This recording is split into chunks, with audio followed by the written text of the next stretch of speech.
কবরের কথা বলবে, পরকালের কথা বলবে, জাহান্নামের কথা বলবে। তাহলে এটা তো আব্বা তুমি বুঝো, এই জন্যই তো আসছো।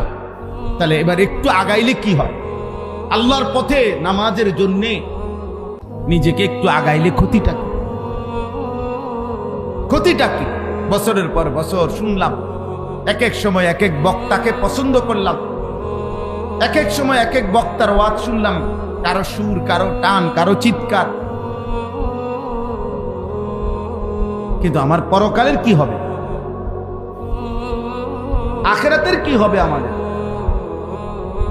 এজন্য আমরা মনে করাই দিলাম, এটা আমাদের ডিউটি। প্রতিদিন আমরা আলহামদুলিল্লাহ আখিরাত মনে করাই, প্রতিদিন। কেউ না শুনুক, কোনো অসুবিধা নেই। হযরত নূহ আলাইহিস সালাম ৯৫০ বছর মানুষকে আল্লাহর দিকে ডাকছে। ৯৫০ বছর, মাত্র ৮০ জন লোক কালেমা পড়ছে।